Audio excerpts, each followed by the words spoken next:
बहुत सारे लोग बिना कोई एनालिसिस किए टिप्स के बेसिस पर ऐसे स्टॉक्स में पैसा लगा देते हैं जिससे वो बाद में बहुत पछताते हैं, और जब उनका पैसा फंस जाता है तब उन्हें ये समझ नहीं आता कि अब उन्हें लॉस बुक कर लेना चाहिए या अभी उस स्टॉक को होल्ड करना चाहिए।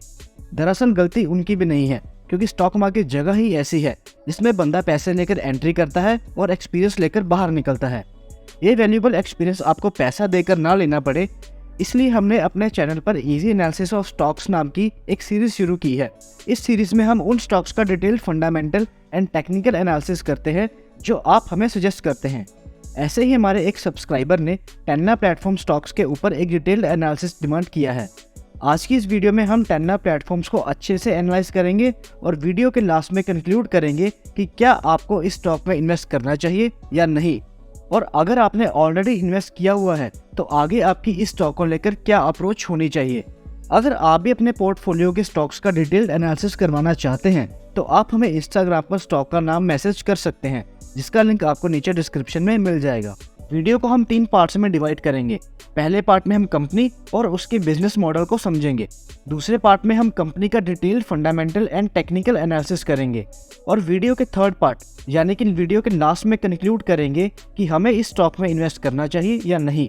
तो चलिए बिना आपका कीमती समय वेस्ट किए वीडियो के फर्स्ट पार्ट को डिस्कस करते हैं। टेन्ना प्लेटफॉर्म्स 2000 में हैदराबाद में एस्टेब्लिश की गई थी। ये कंपनी क्लाउड कम्युनिकेशन सर्विसेज जैसे कि मैसेजिंग, कॉल्स और IoT जैसी सर्विसेज प्रोवाइड करती है। टेन्ना के अगर क्लाइंट्स लिस्ट की बात की जाए तो उसमें इंडिया की ही नहीं बल्कि दुनिया की जानी मानी कंपनीज शामिल हैं। टेन्ना Vodafone, Airtel, Facebook, LinkedIn, HDFC bank, Kotak bank, Axis bank और ट्रू कॉलर जैसी दिग्गज कंपनीज को अपनी सर्विस प्रोवाइड करती है। इन शॉर्ट टेन्ना एक सॉफ्टवेयर बेस्ड कंपनी है जो फ्यूचरिस्टिक चीज़ों के ऊपर काम कर रही है। वाइजली और ट्रूब्लॉक टेन्ना के 2 खास प्रोडक्ट्स हैं जो इसकी सर्विसेज को बिजनेस इंप्लीमेंटेशन के लिए और ज़्यादा सिक्योर एंड ईजी कर देते हैं। तो ये था टेन्ना प्लेटफॉर्म्स का एक छोटा सा इंट्रोडक्शन। आई होप आपको कंपनी के बारे में कुछ हद तक आइडिया हुआ होगा। अगर आप इस कंपनी के बारे में और ज़्यादा डिटेल में जानना चाहते हैं तो आप डिस्क्रिप्शन में दी लिंक्स को विजिट कर सकते हैं। अब बात करते हैं वीडियो के पार्ट 2 यानी कि स्टॉक के detail fundamental and technical analysis की। फंडामेंटल एनालिसिस में हम इन 10 चीज़ों को चेक करेंगे जो आपको स्क्रीन के ऊपर दिख रही हैं। अगर आपको इन 10 चीज़ों में से किसी का भी कोई आइडिया नहीं है तो आप मुझे कमेंट बॉक्स में बता सकते हैं। इस टॉपिक के ऊपर जितने ज़्यादा कमेंट्स होंगे मैं उतनी ही जल्दी आपके लिए इस टॉपिक के ऊपर वीडियो लेकर आऊँगा। तो चलिए सबसे पहले स्टार्ट करते हैं PE रेशो से। अगर स्टॉक की PE रेशो देखी जाए तो वो है 16, और अगर इसके कंपैरेटिव इंडस्ट्री की एवरेज PE चेक की जाए तो वह 32, यानी कि स्टॉक काफ़ी सस्ता हो चुका है।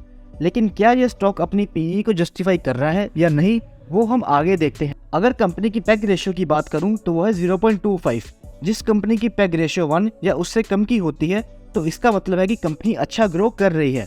अगर डेट टू इक्विटी रेशियो की बात की जाए तो वह 0.03 और डेट है 51 करोड़ का, यानी कि कंपनी के ऊपर ना के बराबर ही डेट है, जो कि एक बहुत अच्छी बात है। कंपनी के पास 2400 करोड़ के एसेट्स हैं और लायबिलिटीज है सिर्फ 904 करोड़ की, यानी कि कंपनी के पास लायबिलिटीज के मुकाबले 2.5 गुना ज़्यादा एसेट्स हैं, जो कि एक और अच्छी बात है। जैसा कि आप अपनी स्क्रीन पे देख सकते हैं, कंपनी ने बीते 3 और 5 सालों में बहुत अच्छे रिटर्न्स दिए हैं। साथ ही साथ ROE और ROC के नंबर्स भी काफ़ी अच्छे हैं।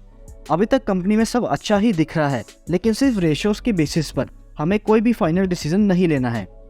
चलिए अब बात करते हैं कंपनी के एनुअल एंड क्वार्टरली परफॉर्मेंस की। साल 2022 में कंपनी की क्वार्टरली सेल्स कंसोलिडेटेड ही दिख रही हैं, और इन सेल्स के रिस्पेक्टिव कंपनी का प्रॉफिट भी कंसोलिडेटेड ही दिख रहा है।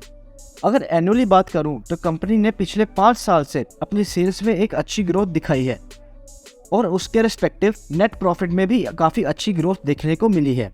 साल 2020 में कंपनी ने लॉस किया था, लेकिन उसके बाद कंपनी के प्रॉफिट्स में एक अच्छी खासी जंप देखने को मिली है। अगर कैश फ्लो स्टेटमेंट की बात की जाए तो कंपनी के पास 278 करोड़ के कैश फ्लो हैं, जो कि इसके नेट प्रॉफिट के अकॉर्डिंग एक अच्छा नंबर है। शेयर होल्डिंग पैटर्न की बात की जाए तो कंपनी के प्रमोटर्स के पास 43% की होल्डिंग्स है, जिसमें से कुछ भी प्लेज्ड नहीं है, और 2020 से 2022 तक कंपनी के प्रमोटर्स ने अपनी होल्डिंग्स को बढ़ाया है। हाल ही में अक्टूबर 2022 में कंपनी ने शेयर्स को बायबैक भी किया था, और जो कंपनी अपने शेयर्स को बायबैक करती है इसका मतलब होता है कि वो कंपनी फंडामेंटली अच्छा परफॉर्म कर रही है, और उस कंपनी के प्रमोटर्स को अपने बिजनेस और विजन पे पूरा भरोसा है। टाइम के साथ साथ एफआईज ने अपनी होल्डिंग्स को इंक्रीज किया है और डीआईज ने अपनी होल्डिंग्स को डिक्रीज किया है। जहां तक मुझे लगता है कि डीआईज के बाहर निकलने का कारण सिर्फ प्रॉफिट बुकिंग हो सकती है, क्योंकि कंपनी में ऐसा कुछ अभी तक कोई भी गड़बड़ नज़र नहीं आई है। अगर रिटेलर्स की बात करें तो रिटेलर्स के पास 42% के करीब की हिस्सेदारी है, जो कि अपने आप में एक बहुत अच्छा नंबर है। आई होप कंपनी के फंडामेंटल्स आपको क्लियर हुए होंगे। अब बात करते हैं कंपनी के टेक्निकल्स की। नो डाउट स्टॉक पिछले काफ़ी समय से डाउन ट्रेंड में है और 1590 के लेवल से गिरता ही चला आ रहा है। स्टॉक के प्राइस ने 490 रुपये पर सपोर्ट लिया है और वहीं से स्टॉक ने अपना ट्रेंड डाउन ट्रेंड से अप ट्रेंड की तरफ शिफ्ट कर लिया है। आई होप आपको टेन्ना प्लेटफॉर्म्स के टेक्निकल एंड फंडामेंटल्स क्लियर हुए होंगे। तो चलिए अब बात करते हैं वीडियो के थर्ड और मेन पार्ट यानी कंक्लूजन की। अगर अपना पर्सनल व्यू दूं तो मुझे ये स्टॉक बहुत इंटरेस्टिंग लग रहा है, क्योंकि कंपनी के फंडामेंटल्स बहुत अच्छे हैं और साथ में इतना महंगा स्टॉक इतने हैवी डिस्काउंट पे मिल रहा है।